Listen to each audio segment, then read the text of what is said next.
मोहनदास करमचंद गांधी या महात्मा गांधी, ये कोई ऐसा नाम नहीं जिसे किसी भी परिचय की ज़रूरत हो। इसे पूरा देश ही नहीं बल्कि पूरी दुनिया जानती है, इस नाम को जानती है, इस नाम को मानती है, इस व्यक्तित्व का सम्मान करती है।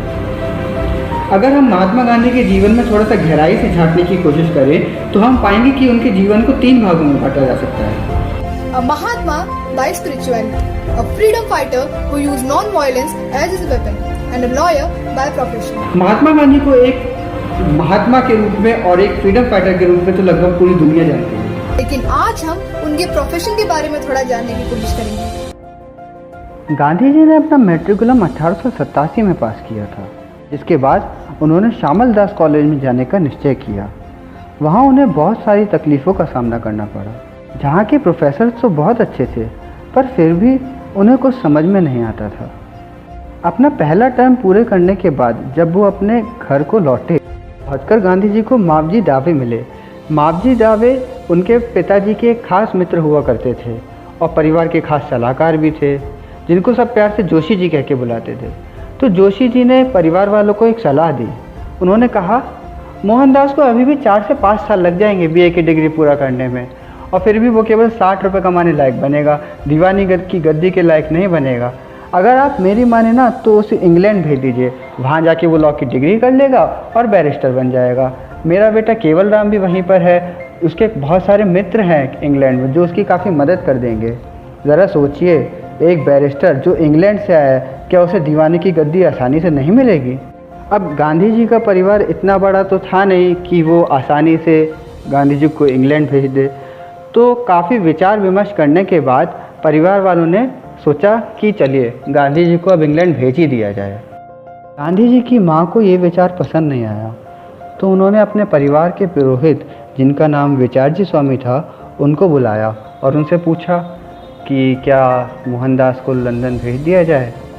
तो विचारजी स्वामी ने कहा कि मोहनदास, तुमको 3 वादे करने पड़ेंगे। पहला, तुम कभी मांस नहीं खाओगे।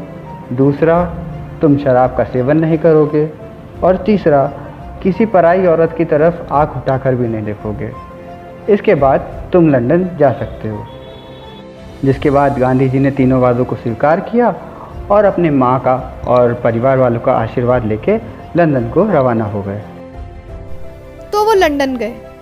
वहाँ जाकर उन्होंने लॉ की पढ़ाई करी, फिर बैरिस्टर बन गए। पर फिर कुछ टाइम बाद वापस इंडिया आ गए।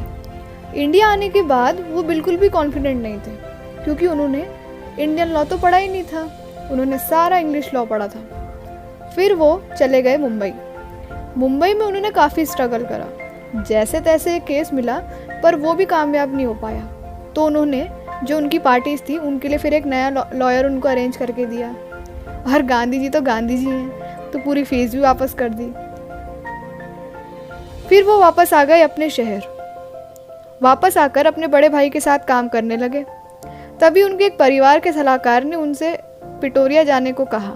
उन्होंने उनसे कहा कि हमारा एक फर्म का केस चल रहा है वहाँ पर, तुम जाओ और उसे सॉल्व कर दो। अकाउंट्स की थोड़ी दिक्कत है, तुम सॉल्व कर देना उसे, और बदले में 300 पाउंड्स का प्रॉमिस है। अब 300 पाउंड जो था उस समय बहुत अच्छी अमाउंट हुआ करती, तो गांधी जी ने कहा कि ठीक है, आई विल गो, मैं जाऊंगा, मैं सॉल्व करूंगा इस केस को। तो वो डरबन के लिए रवाना हो गए। डरबन से ही आगे का रास्ता था, तो डरबन में शिप से रवाना हुए। जैसे ही डरबन पहुँचते वहाँ पे दादा अब्दुल्ला नाम के एक व्यक्ति हैं, वो उनको रिसीव करते हैं, जो कि आगे चल के गांधी जी के काफ़ी अच्छे मित्र भी बन जाते हैं। तो वो उनको रिसीव करते हैं। अब डरबन से पिटोरिया जाने के लिए उनको ट्रेन का इस्तेमाल करना था, तो ट्रेन में जाने के लिए उन्होंने फर्स्ट क्लास का टिकट खरीदा। तो बीच में ही टिकट इंस्पेक्टर ने उनसे कहा कि आप इसमें नहीं बैठ सकते। क्यों नहीं बैठ सकते? ये केवल वाइट्स के लिए रिजर्व्ड है, आप इसमें नहीं बैठ सकते।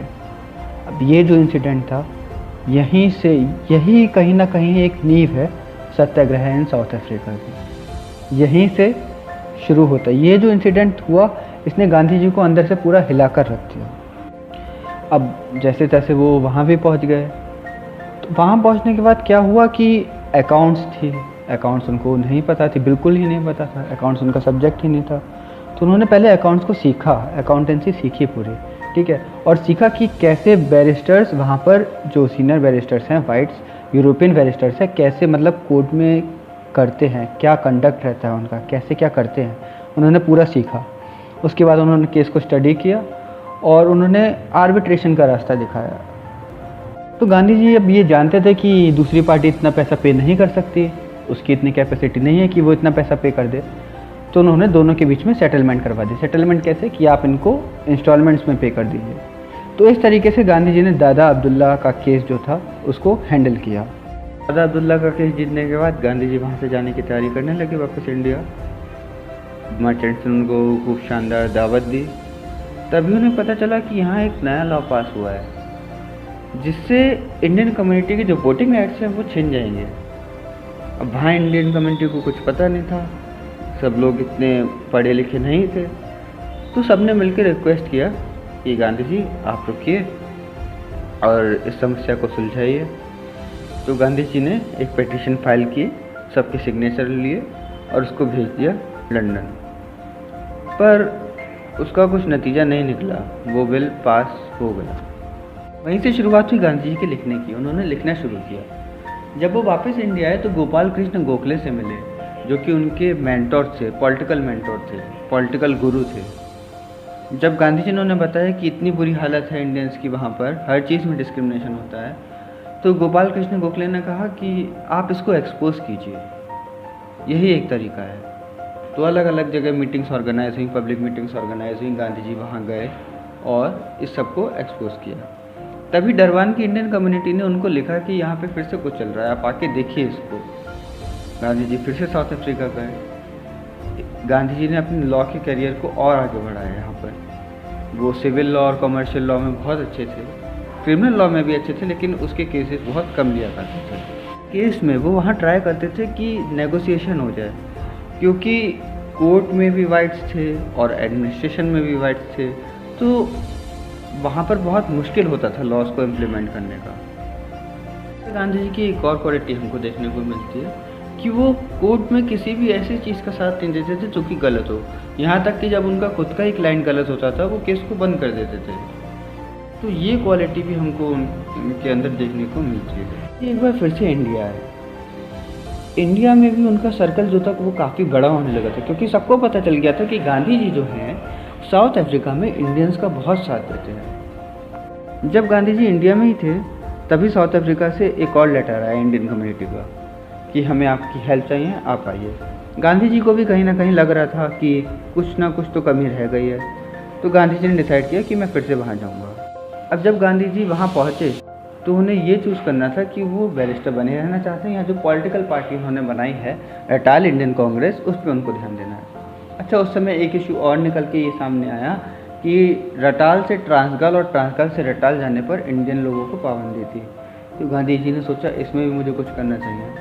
तो गांधी जी ने ये डिसाइड किया कि मैं ट्रांसगाल में अपनी प्रैक्टिस शिफ्ट करूँगा, वहाँ जाके लोगों को यूनाइट करूँगा और इस दिशा में कुछ कर पाऊँगा। हाल में जो अटॉर्नीज़ और एडवोकेट्स होते थे वो दोनों अलग अलग होते थे। वहाँ पे एक एक्ट पास हुआ था जिसने अटॉर्नी और एडवोकेट को दोनों को अलग अलग डिफाइन किया था अच्छे से। तो गांधी जी को डिसाइड करना था कि वो अटॉर्नीशिप चुनेंगे या एडवोकेसी।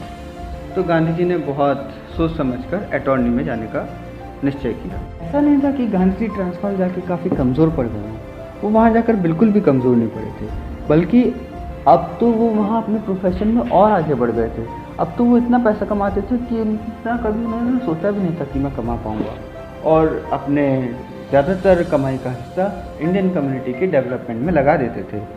वो फिर अगस्त 1906 में ट्रांसवाल में एक नया लॉ बना जो था एशियाटिक लॉ एंड ऑर्डिनेंस, जिसके अंतर्गत सभी एशियंस को खुद को रजिस्टर करवाना था।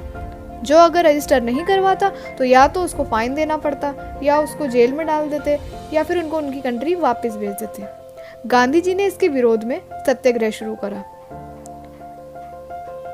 फिर उसके बाद गांधी जी आए वापस इंडिया। इंडिया उस समय भी अंग्रेजों का गुलाम था। गांधी जी ने Champaran, Kheda, non cooperation movement, Dandi march और क्विट इंडिया मूवमेंट जैसे मूवमेंट्स करे।